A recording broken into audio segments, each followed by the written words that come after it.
राम रहीम को जानते होंगे तो हनीप्रीत को भी जानते होंगे। जानते हैं। तो राम रहीम तो हनीप्रीत जी को भी Z+ सुरक्षा मिलनी चाहिए। क्यों?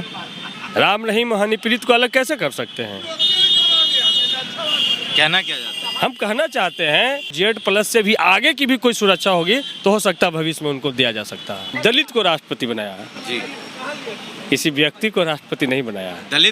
दलित को राष्ट्रपति बनाया है। ये अपने भाषण में बोलते हैं ना। बिहार से राष्ट्रपति के उम्मीदवार राष्ट्रपति होते हैं तो बिहार के लिए खुशी की बात है जी। कि राजेंद्र बाबू के बाद दूसरे राष्ट्रपति नीतीश कुमार जी होंगे जी। लेकिन क्या राष्ट्रपति RSS के होंगे कि भारत के होंगे? अगर भारत के संविधान बचाने के रास्ते पर आते हैं, जो RSS और भाजपा की जो नीतियां उसके खिलाफ में खड़ा होते हैं, तो नीतीश कुमार जी को पहले भी राष्ट्रीय जनता दल के राष्ट्रीय अध्यक्ष लालू यादव जी ने गला लगाने का काम किया है। लेकिन तेजस्वी यादव जी को अगर मुख्यमंत्री एक्सेप्ट करते हैं तो आइए नीतीश कुमार जी का हो सकता है मन पलट रहा हो। द एक्ट्रेस में आपका स्वागत है। मैं हूं अमान। हमारे साथ राजद के विधायक मखदूमपुर से सतीश सर हैं। हम इनसे बात करेंगे। बिहार के सियासत के गलियारों से ऐसी खबर आ रही है कि नीतीश कुमार अब राष्ट्रपति के पद के उम्मीदवार हो सकते हैं और राजद ने शुभकामनाएं भी दे दी है। नहीं, अगर बिहार से राष्ट्रपति के उम्मीदवार राष्ट्रपति होते हैं तो बिहार के लिए खुशी की बात है जी। कि राजेंद्र बाबू के बाद दूसरे राष्ट्रपति नीतीश कुमार जी होंगे जी। लेकिन क्या राष्ट्रपति RSS के होंगे कि भारत के होंगे, ये नीतीश कुमार जी को तय करना। राष्ट्रपति तो भारत का होता है। नहीं, अभी के जो राष्ट्रपति हैं रामनाथ कोविंद जी।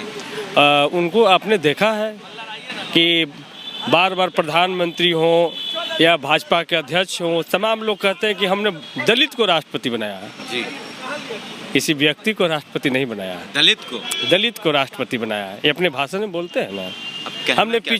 हम कहना चाहते हैं कि RSS के विचारधारा वाले राष्ट्रपति बनना चाहते हैं कि भारतीय संविधान के रक्षा करने वाले राष्ट्रपति बनना चाहते हैं।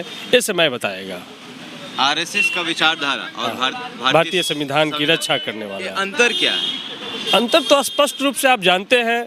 एक वैसी विचारधारा जो छुआछूत, भेदभाव, ऊंच नीच, जात पात, मजहब का जो भेदभाव खड़ा कर करके और आदमी के असल मुद्दे से ध्यान भटका करके, ठीक है, देश की अकूट संपत्ति जो है उसको चंद हाथों में बेचने की एक विचारधारा, और एक विचारधारा कि आम लोगों के जीवन बेहतर कैसे हो, आम लोगों को रोजगार कैसे मिले, आम लोगों के स्वास्थ्य की व्यवस्था कैसे हो, आम लोगों के खेत खलिहान में उनका फसल कैसे आगे बढ़े। इस तरह का विचारधारा जो भारतीय संविधान की विचारधारा है। तो ये दोनों विचारधारा में स्पष्ट रूप से ये दो अंतर है। तो हाल के दिनों में आपने देखा होगा, आप तमाम लोग कि देश में तमाम लोगों की संपत्ति तेजी से आधे से भी कम हुई है, लेकिन सिर्फ अडानी अंबानी की संपत्ति 600 करोड़ प्रतिदिन के स्पीड से बढ़ रही है। 600 करोड़ रुपया प्रतिदिन के स्पीड से बढ़ रही है। एशिया के टॉप 10 में भारत के दोनों का नाम है, दुनिया के टॉप 10 में भारत के दोनों उद्योगपतियों का नाम है।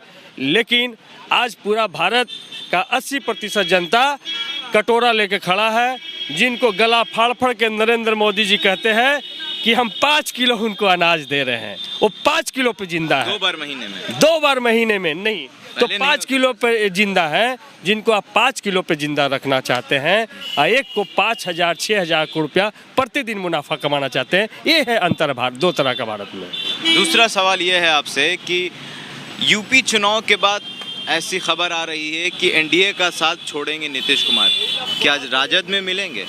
देखिए, नीतीश कुमार जी का शुरू से एक ही विचारधारा रहा है जी।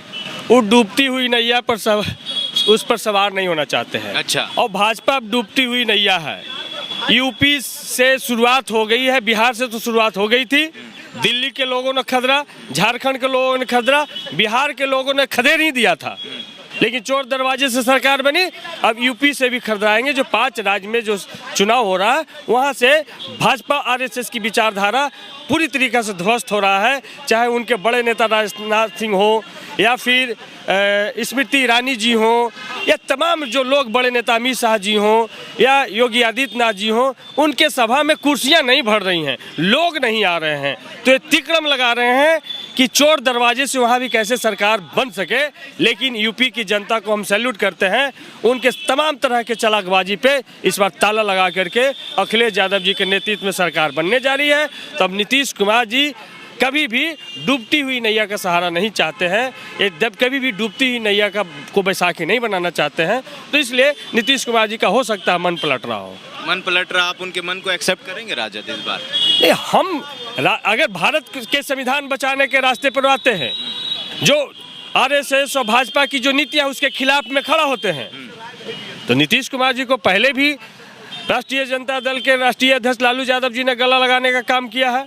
लेकिन तेजस्वी यादव जी को अगर मुख्यमंत्री एक्सेप्ट करते हैं तो आइए। तो ये कहिए ना कि तेजस्वी यादव को मुख्यमंत्री बनाएंगे तब एक्सेप्ट करेंगे। हाँ, तेजस्वी यादव जी को मुख्यमंत्री बनाते हैं और जो तेजस्वी यादव ने चुनाव में आम जनता से जो वादा किया है उस एजेंडे के साथ आना चाहते हैं। तो आइए। आखिरी सवाल, राम रहीम को जानते ही हैं आप? जानते हैं। Z+ सिक्योरिटी मिली है उनको। राम रहीम को जानते होंगे तो हनीप्रीत को भी जानते होंगे। जानते हैं। तो राम रहीम तो हनीप्रीत जी को भी Z+ सुरक्षा मिलनी चाहिए। क्यों? राम रहीम हनीप्रीत को अलग कैसे कर सकते हैं?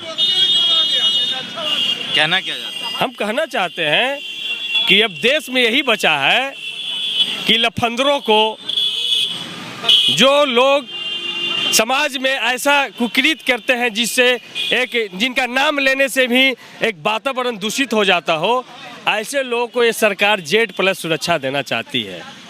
और एक तरफ देश में लालू यादव जैसे, राहुल गांधी जैसे, मुख्तार अब्बास नकवी जैसे, मुख्तार अब्बास कह रहे हैं, राहुल गांधी जैसे तमाम जो लोग हैं, तेजस्वी यादव जी जैसे लोग जो जनता के नायक हैं, ममता बनर्जी जैसे लोग, अरविंद केजरीवाल जैसे लोग, या फिर अखिलेश यादव जी जैसे लोग की सुरक्षा में कटौती की जाती है।